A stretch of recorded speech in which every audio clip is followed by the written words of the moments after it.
Assalamualaikum warahmatullahi wabarakatuh. Salam sejahtera untuk kita semua. Pada video kali ini kami akan memaparkan konteks sosiokultural di daerah yang sejalan dengan pemikiran Ki Hajar Dewantara. Dengan fasilitator Bapak Nur Hijar SPD MPD. Inilah anggota kelompok kami, calon guru penggerak Angkatan 8. Diskusi kami yang pertama, apa kekuatan konteks sosiokultural di daerah Anda yang sejalan dengan pemikiran Ki Hajar Dewantara? Sosiokultural yang kami pilih adalah tari Pak Bite Pasapu.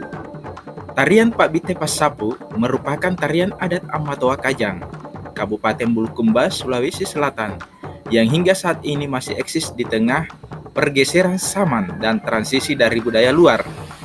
Tari Pak Bite Pasapu ini dapat dilakukan oleh 4 orang dan umumnya ditarikan oleh kaum pria. Sejarah terbentuknya tarian ini pada masa lalu di Sulawesi Selatan, khususnya dalam masyarakat etnis Makassar, permainan yang paling digemari pada semua lapisan, termasuk kaum bangsawan, adalah sabung ayam. Demikian halnya pada masyarakat Kajang. Dalam permainan sabung ayam terekspresi keberanian seseorang, sehingga banyak anak raja dan pengawal istana terjun ke arena sabung ayam hanya untuk menunjukkan keberaniannya sambil mereka bertaruh. Namun dalam perkembangannya, setelah masuknya Islam di Kerajaan Goa sebagai induk Kerajaan Makassar, maka sabung ayam perlahan-lahan mulai dihilangkan dalam masyarakat karena dianggap permainan tersebut sebagai permainan judi. Lagi pula, termasuk melakukan penyiksaan terhadap binatang sebagai makhluk Tuhan. Pelarangan itu tidak menghentikan minat masyarakat untuk menghibur dirinya dengan sesuatu yang bisa diadu. Maka, masyarakat Kajang menciptakan tarian Bite Pasapu yang berarti menyabun sapu tangan. Dalam tarian ini, sapu tangan dianggap seperti ayam yang disabung. Susunan gerak tari dimulai dengan memperkenalkan sabungan masing-masing, sehingga para penari lebih banyak menghadap ke penonton atau berputar di bagian tengah arena pertunjukan. Setelah itu, keempat penari membagi masing-masing 2 orang yang saling berhadapan. Pada tahapan ini, tarian sudah memperlihatkan gejala bahwa sapu tangan akan diadu secara berpasangan. Lalu kemudian sapu tangan diadu oleh kedua penari. Mereka saling menabrakkan sapu tangan ke lawannya.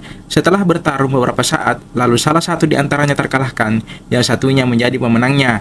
Setelah itu, pasangan yang lainnya memasuki arena dan melakukan pertarungan. Setelah ada yang kalah, maka selesailah pertarungan itu. Lalu kemudian tarian pun ikut berakhir. Tarian ini menjadi sarana hiburan dalam masyarakat Kajang. Makna gerak dalam tarian terletak dalam penjiwaannya. Hal ini dapat dipahami sebagai suatu daya yang membuat makna itu hidup. Misalnya, jika ayunan tangan, angkatan kaki, putaran tubuh bisa terjiwai dengan baik, maka gerak tari tersebut akan terasa menjadi bermakna. Semangat gotong royong dan kerjasama serta kebersamaan juga tercermin dalam setiap gerakan tarian ini. Diskusi kami yang kedua, bagaimana pemikiran Ki Hajar Dewantara dapat dikontekstualkan sesuai dengan nilai-nilai luhur kearifan budaya daerah asal yang relevan menjadi penguatan karakter murid sebagai individu sekaligus sebagai anggota masyarakat pada konteks lokal sosial budaya di daerah. Menurut Ki Hajar Dewantara, pendidikan umumnya berarti daya upaya untuk bertumbuhnya budi pekerti, pikiran, dan tubuh anak. Tari Pak Bite Pasapu sangat relevan dengan pemikiran Ki Hajar Dewantara jika dikontekstualkan dengan nilai-nilai luhur kearifan budaya daerah, akan menjadi penguatan karakter murid sebagai individu dan sebagai warga masyarakat dalam membentuk sikap positif dan kesempurnaan budi pekerti. Karakter luhur daerah menjadikan sebuah budaya dalam tumbuh kembang anak secara holistik dan seimbang dalam menghadapi kodrat sama.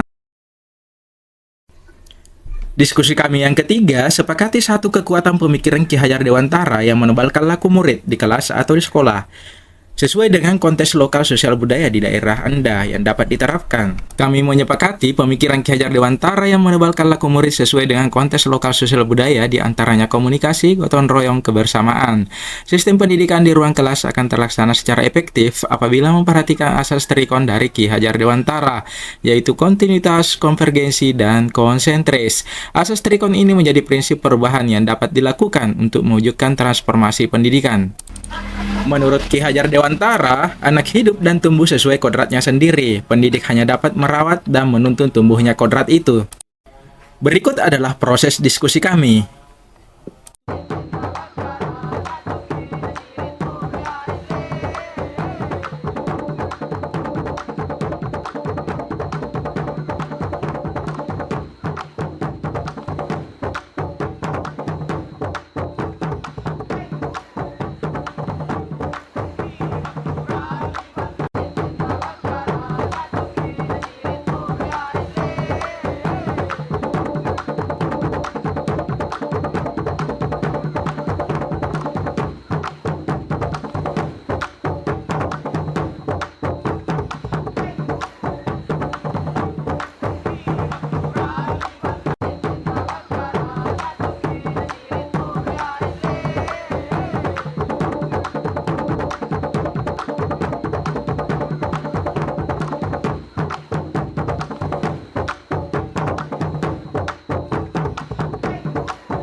Berikut referensi yang kami ambil dari YouTube dan internet. Terus bergerak untuk pendidikan. Sekian dan terima kasih. Assalamualaikum warahmatullahi wabarakatuh.